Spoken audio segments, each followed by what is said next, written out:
the 2025 Porsche Club Motorsport with Pirelli Championship heads its way then to Oulton Park, to Cheshire, and of course with the multi-class racing around here, it's always going to be very exciting, one of the most narrow and difficult circuits that we race our way around. You can see there the AM cars working their way out of the assembly area and working their way around the circuit, and what is quite a nice day actually out there on circuit. Of course it'll be very interesting to see how the two classes navigate their way around here.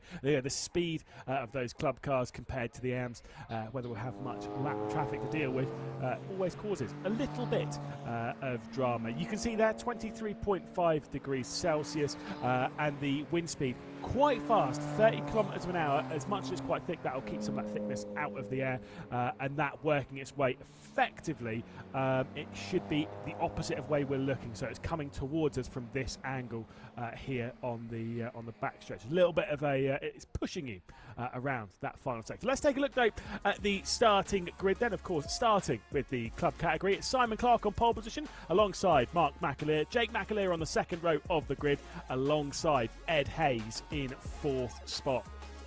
Behind that, of course, on row number 3 in fifth position will be Jonathan Evans, who will be starting from fifth spot on row number 3 alongside Jim Bryan in the sixth position.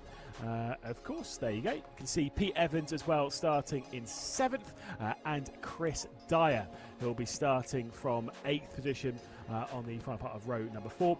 The final couple of positions then to deal with in the Club Championship, you've got Kevin Harrison, you've got Richard Basin, and you've got David Burke then in 11th position. All the positions down then from this are in the AM Championship. Richard Forber will be starting for pole position in that category with Darren Labbett, who will be starting alongside. Andrew Porter will be starting then from 14th position on the grid, of course third in class. Jamie Canada starting from 4th in that category, and Shiraz Khan starting from 16th overall, 5th in class, alongside Tom Andrew back there in what would actually be row 14. You've got Julian Dye with Wayne Gregory, Brian Richardson as well in the number 5 car, before we get 4 final cars to deal with in the forms of Jason Brown, we've got Alan Williams, we've got Timothy Harrington, and of course Jeff Harris, the 24th and final car to deal with on the grid, starting from last on the grid, and of course last in the AM category as well. Of course those two categories, 11 in one, 13 in the other. And they'll head their way around to start onto the grid. Interesting that the number 15 then, which is Shiraz Khan, starting then from pit lane, it appears. I don't know if that was actually noted.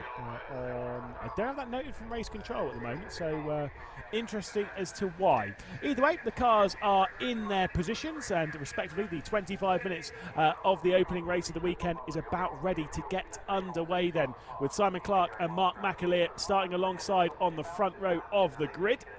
They'll get themselves prepared for the 25-minute race. It's extremely tight on that race down into the first corner, though, courtesy of these side-by-side. Those grid positions are so tight. You'll actually see it from back here. Where they're side by side, it's not a staggered row. Obviously, if you've watched the Porsche Club Motorsport with Pirelli Championship before, you'll know this, and you'll be bored of hearing us talking about it constantly. But they're not staggered. They're all starting on the same row, 2 by 2, and it is quite tight. And that's where it all comes from, down on the race into the first corner. So the marshals are ready.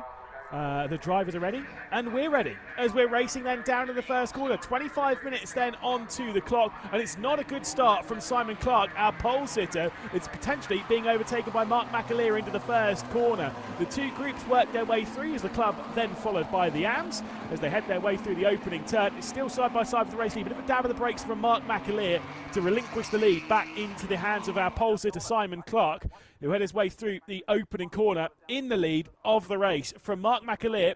And then I was going to say it's Jake McAleer, but I think Jake McAleer might have dropped a little bit further back from this. That was 74, so that's Brian who's worked his way up. There is Jake McAleer working his way through, so Jake McAleer's dropped back a fair few positions, unless that is Mark who's all the way through. Either way, one of the McAleers has dropped right the way into the mid-pack of the order, considering they started this race in 2nd and 3rd.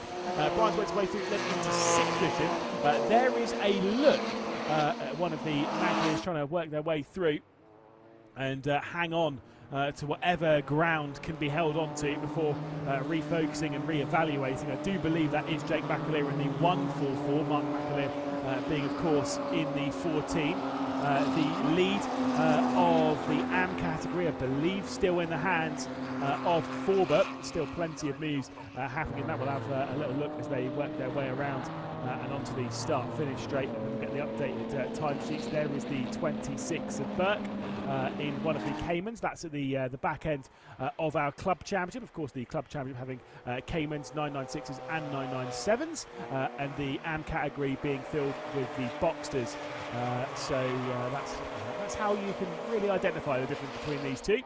Either way, the start-finish beckons for Simon Clark once more as he'll come across the line. Bit of a squeeze there from the 144, getting pushed off the road ever so slightly. And of course, Jake McAleer will work his way back up the order, getting squeezed off just a touch, and now will focus on maybe trying to clear that one through. It was Evans who's trying to find his way through on, and indeed will complete the move on Evans by the time they work their way down into that first corner.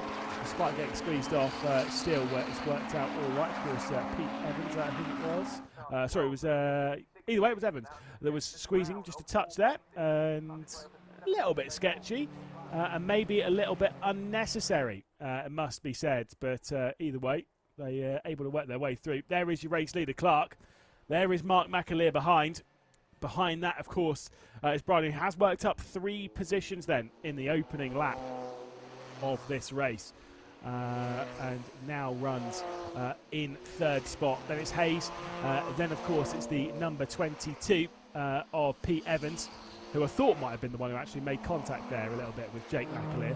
I thought it was the 32, but it wasn't. I think it might have been the 22, which made the contact a little bit with Jake McAleer. Trying to work his way back up the order. There is the 26 of Burke at the rear end of the Club Championship. It is still Forber leading, though, in the Boxsters. In the AM category, I'll correct myself, in those boxes. It's Forber from Porter, from Callender, of course, in the AM category. This is a look at the number 85 in the fight for what is 6th, 7th, 8th kind of positions. Of course, it's Bayston in the number 85 car, just the back end there of the Club Championship. There is the 36 that's currently being driven by Evans in 6th position. Of course, in the 36 car, defending with the bright lights on for the 144 of Jake McAleer. Evans holds firm and is able to keep at bay at present, although running out a little bit wide at the final corner, opening up the opportunity. And there was the position switch. The 144 of Jake McAleer has worked their way through now and now runs up in 5th position. There is the fight between the as Bates is trying to get past Pete Evans. At the moment, can't quite find a way through at the moment as they head their way into the first corner. There's also a couple of battles up ahead. Only a few tenths of a second separates Brian and Hayes, I believe, in the battle for 3rd position. There's your race leader then, Clark, coming through. There was 3rd, and this is the battle for 3rd position then.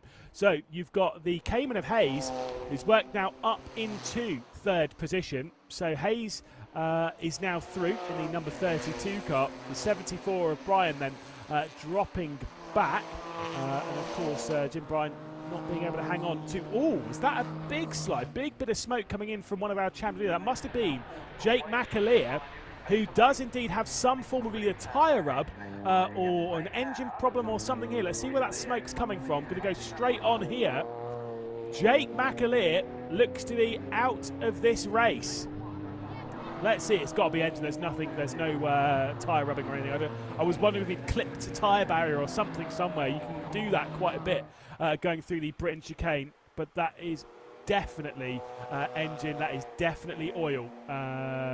You get a very different smell with oil than with tyre smoke. Also, tyre smoke's more of a white, engine oil is more of a blue, and so yeah, definitely oil. Coming up from the rear end there of Jake McAleer's car, of Mark McAleer's car, and unfortunately for Mark McAleer, it will be out of the race. Potentially with dramas in that is the 66 here of Dye, having a bit of a spin. That might have been on oil, who knows? Might have also been with assisted contact, we'll have to wait and see. Back up to the battle a bit further up the order. This is a battle now for 4th position. with the 74 of Brian, with Jim Evans behind as well, as they'll fight their way for the position just inside the top 5 spots at present. The 36, sorry, of Jonathan Evans, I'll correct myself, at the moment just sat there in 5th position. Trying to find a way past on Jim Bryant. Can't do it as they head their way into Ireland, then down into the Shell Oils corner. At present, no switches for 4th, but it does mean that Simon Clark now has a whopping 6.5 second lead. This is the part of the circuit where I think the oil started to come out of the rear end of Mark McAleer's car. So from now until the braking zone at Hislop's, could be a little bit more slippery, and I think that might have been the problem there for Jake McAleer. Was there a spin, or was it just a big slide? I think it was just a big slide. You could see that car coming through the foreground was all over the place, and now continues to slide its way around. There was certainly a big moment for Jake McAleer there on the exit of the Britain chicane. Excellent car control, by the way, to have kept that one pointed in the right direction. That was incredible stuff as we head our way back into the AM category. I believe this might be the fight for about 6th or 7th in the AM category as they head their way onto the brakes into the Hislop chicane. You've got the number 12 there, as there is Mark McAleer then back into the pit lanes. They're able to investigate what's gone wrong with that car and potentially sort it. Going into the next race. Hopefully, we'll have to wait and see if it's well, if the engine's blown, then most certainly not. That ain't being fixed in a short period. I know they're wizards behind the scenes, but that would maybe be a little bit too far. Some big squeezing then happening back here. The 44 at the moment. This is the battle for the race lead in the AM category, as the 44 is able to hang on at present. Porter behind the wheel, then Forber, then we've got Darren Lavitt, then it's Calendar, then Gregory as well. All in this fight as well, as they'll head their way into that first corner. Porter then moves up inside the top 10, courtesy of Baston dropping down the order, having, I think, potentially even had an issue or returning to pit lane, has Richard Baston. But either way, Porter is now remains in the lead of the category. However, he's starting to feel the pressure of all of those behind. The battle for the AM lead incredibly close. This is back to Jake McAleer in the battle for 2nd position at the moment on the road in the Club Championship. You've got Hayes, you've got Jake McAleer at the moment, and Jake McAleer, despite starting this race strong, having the dramas dropping down the order, and now has to try and get his 997 ahead of the Cayman, all in the same category here, of course, in the Club category. Jake McAleer not able to find an option and a way to pass to get himself up the order. There has been a switch for the race lead then in the AMS, as the 78 of Forber has got past Porter. There is also another car in the pit lane there. We'll come back to that in a moment. That is Dye as well. So the 66 at the moment that belongs to Julian Dye is into the pit lane, unfortunately.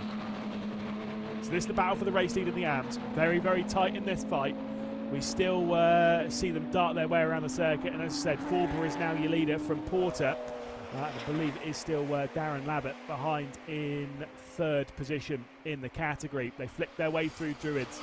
The 44 has been your race leader basically all the way through this race, and now has to settle at present for 2nd spot with 15 minutes and 20 seconds left to go. The 78 is the one that leads. They head on the brakes and into the final corner. 3 for your race lead. Could they be joined? That's the big question. At the moment, their pace does show them pulling away fairly comfortably from those behind. As we'll see, the fast lap of the category having just come in from Forber there with a 55.216, so it was actually 56.247 the previous lap, 57.098 on the previous laps from the car behind as well after the switch from the race lead, then a 56.8. Calendar is fast enough to close back in, but needs a few very good laps here from 4th position, because that gap has grown quite a bit. It's 2.3 seconds at the moment. Is the number 12 car off the rear end of the fight for the victory. This is back into the Club Championship, but a little bit further down the order, as they'll head their way out of the British chicane. It's the 16 of Harrison. You've got Dyer here that we're looking at, and Burke. Two of those behind are the likes of Dyer and Burke. Those are both in the Caymans. The 996 there of Harrison and the Rocket Oxygen car is the one currently hanging on to what is 7th position at present. Go up the hill then at Clay Hill, and it is quite close at the moment in this battle. And we'll see if there's an opportunity. It's quite hard to make that move going down to Druids, especially if you get that good kick off of the penultimate quarter, sorry, off of Knickerbrook, and then the run into the penultimate corner really there at Druids. Back down the order, so that was communication there. That's a car going a lap down in Julian Dyke. Just a bit of communication, basically hand out the window saying, off you go, get yourself past me, don't worry about me, I'm not battling with you or anything like that. As here comes a look to the inside for 3rd position at the moment. So Darren Lavitt was trying to fancy a move there on the 44 of Andrew Porter. Couldn't quite make that move. So Darren Abbott in the 52 has to settle the 4th. They are being closed down on now by the number 12 of Jamie Callender. So there is the opportunity. I said, you've got to get those good laps in, and there is the opportunity out there. It's almost there. But it's kind of one of those ones, that final 10th or so can sometimes be the hardest to find out there on the circuit. And especially when you're that close, it's just getting under, just getting into that final little bit. Slipstream doesn't really matter too much in this category, but still, it matters to some degree. Back to one of the fights we were seeing a little bit earlier on. This is the battle for 4th position rather, as Brian versus Evans at the moment, and the two of those switching their way around. So Jim Bryan, Jonathan Evans, 4th and 5th position on the road at the moment, both in the 997s, and both having an absolute battle here, as it is still the 74. 74 was holding on to this position at the start of the lap, and continues to hold on. So there's no switches in this group, but you've got to think that potentially Jonathan Evans is feeling like there is the potential to get that silver and pink car directly ahead at present in the fight for 4th spot. No dramas for the race lead, despite an excellent lap coming in from Jake McAleer. 49.708 just being set, half a second faster than the race leader, even with 11.5 minutes left to go. There's just not going to be enough time for Jake McAleer to close down on Simon Clark, who knows what he's doing in the Porsche Club Motorsport with Pirelli. He knows what he's doing in this championship. He knows what he's doing in that category. Has won plenty of races in the past, so I'm pretty sure this will be one that will be signed, sealed and delivered as long as you can keep your nose clean. There's a look to the outside coming in from Jonathan Evans. Can't quite complete the move. Onto the brakes now, into the shallow corner. Might be a little bit too deep for the 74. Going to find that apex on the exit. It's absolutely fine. I reckon it might have been a little bit too deep for Jim Bryan, but is able to keep the car down onto the apex. And having spoke to a few drivers that have done their fair share of racing around the Oulton Park circuit, with it being such a difficult circuit to overtake at, 9 times out of 10, if you're in a fight like this, all you have to do is keep your eyes forward. Don't look in the mirrors. Don't think about what's behind. Don't defend. Don't go off the racing line. The fastest way to drive around a race circuit is obviously the racing line. And if you keep doing that round here, it's very unlikely you'll be passed. And so that's the main focus there. You can see then your race leader, 5.2 seconds clear at the start of this lap. 10 minutes left to go. I think it's been a whopper of a lap from Jake McAleer. And if Simon Clark has a little bit of negativity coming through some of the lap traffic in the AM category, then just maybe Jake McAleer might have an opportunity. A 50.1 has just been set by Simon Clark, a 49.7 for Jake McAleer. The gap comes down to 4.7 seconds. Again, at this speed, it is unlikely, almost impossible for there to be a switch of positions for the race lead. But you just never know. And you've got to keep on the absolute limit of the car until the checker flag drops. And especially with the navigation of lap traffic around what is already and generally a pretty awkward circuit at the best of times. And so we'll have to wait and see as to as to whether that gap will close its way down or whether it's going to remain. You can see there the graphic. I think when Jake McAleer set the 50.5, by the way, that wasn't in clean air. That was working its way back up into second spot. So the big reference there is lap 7 and lap 8. You can see consistently faster. However, it's unlikely that unless there's more time out there, unless there's more drama out there for Simon Clark, it is somewhat unlikely. But obviously, if you're in Jake McAleer's boots, you just have to keep believing. You have to keep pushing. See them head through into Druids, and we'll get an update once again on this lap. Back to the 52. This is the battle for third position in the AM category, as we will have Darren Lavitt trying to keep Jamie Cullinan behind. Wayne Gregory also, I believe, into the fight in the 53 as well. So the three of these all fighting for the final step on the AM podium. And they've dropped off a fair way from Forber and from Porter, who currently run first and second in the AM category. Big slide onto the brakes as the number 12 of Jamie Cullinan tries to arrest the car, tries to bring it down to a stop. As we take a good look at the 53 there of Wayne Gregory, still onto the rear end in this category. There is a look at your race leader. There's a look at second spot, and there's a big spin as well for the 78. Your race leader, Forber, has a big moment coming down then into Druids and finds his way into the gravel trap, and that car will be beached with 7 minutes and 30 seconds left to go. It is not over yet. That is your race leader in the AM category making a costly error. That was very surprising. You don't typically see that. That was a big shame, unfortunately, for the number 78. But either way, this now is your race leader, the 44.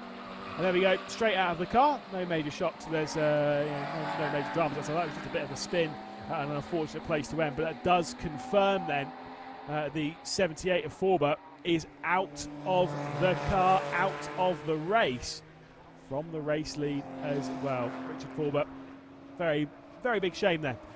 Unfortunately, but either way, and the safety car is deployed. No shocks about that one.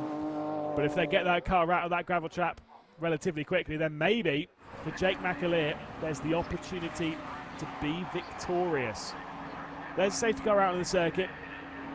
Thing is, Druids is too fast of a corner with a car where it is to just do that under double waved yellows.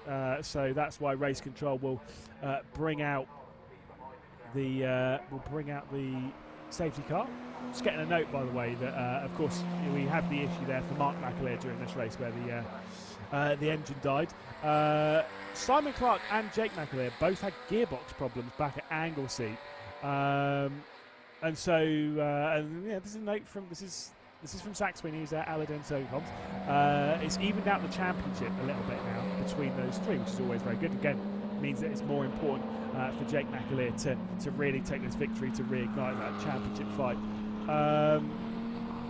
Fascinating. Yeah, that's how it is. You know, this club championship, despite these cars being relatively speaking well prepared, well looked after, especially between Simon Clark, Jake McAleer and Mark McAleer over the last few years. Those cars are well run, but still every now and then it's a car being pushed to its limit. Every now and then it will give up, and that is a big shame. Obviously it would have been on the exit of the Britain chicane. As soon as you got on the throttle, the car would have been like, oh, no thanks. And they'll be investigating that as quickly as they can. Of course, not long of a turnaround between this race and the next one, realistically speaking, to get any major drama sorted. I will give you an update on that, of course. We will be racing again today at 4:40. Oof. For this car here, that's not a major drama. Get it out, clean it up, see if there's anything that went wrong on the car as well. But realistically speaking, that's not going to be too much of a drama. For Mark McAleer, though, 4 hours to potentially get that car sorted. One major thing, was able to get the car back to pit lane.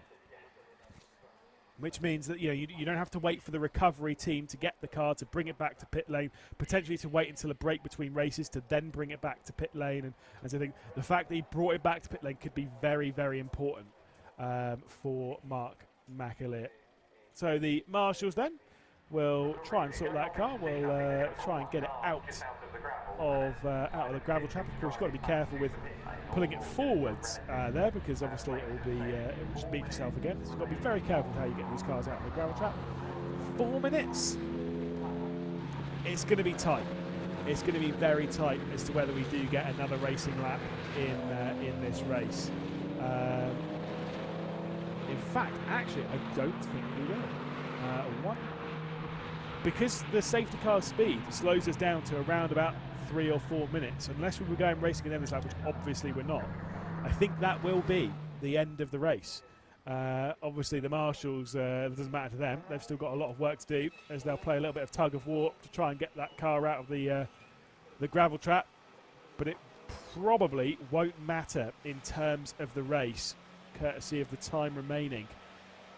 The safety car can only get a wriggle on so much, and I don't think it is allotted the opportunity to set a lap time sub 3 minutes that it would need to get all the way around.